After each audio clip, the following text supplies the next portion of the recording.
মোদির জিন এই ঘটনাটা ঘটিয়েছে।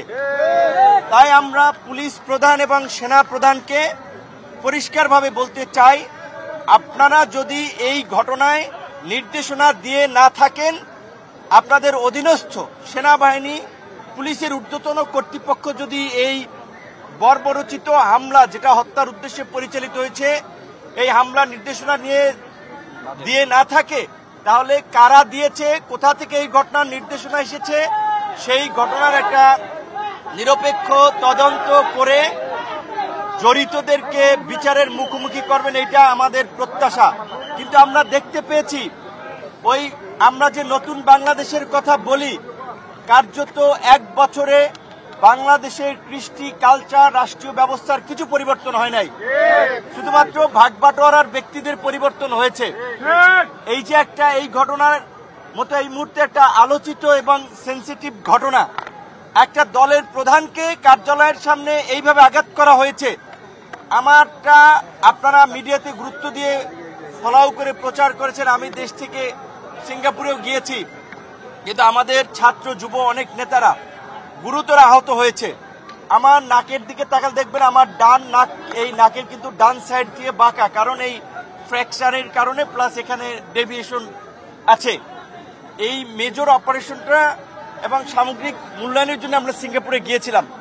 ডাক্তার বলেছে এইটা প্রথম 2-1 সপ্তাহ, ঘটনার 2-1 সপ্তাহ পরে করতে, অথবা 4 মাস পরে। তারা জানুয়ারিতে ডেট দিয়েছে।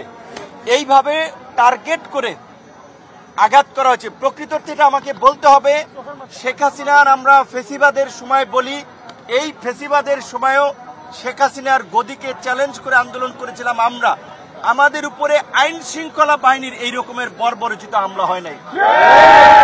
তাহলে এইটা একটা টার্গেট অপারেশন ছিল, আমাদেরকে টার্গেট করে অন্যদেরকে মেসেজ দেওয়ার জন্য এই হামলা পরিচালিত হয়েছে। তাই আমি অন্যান্য রাজনৈতিক দল, গণ অভ্যুত্থানের আন্দোলনকারী নেতৃবৃন্দকেও বলবো, আপনারা যদি পরবর্তী সিরিয়ালে পড়তে না চান, এই ঘটনায় যেই জড়িত থাকুক, যত বড় ক্ষমতাধর ব্যক্তি জড়িত থাকুক, তাকে বিচারের মুখোমুখি করতে হবে, চাকরিচ্যুত করতে হবে।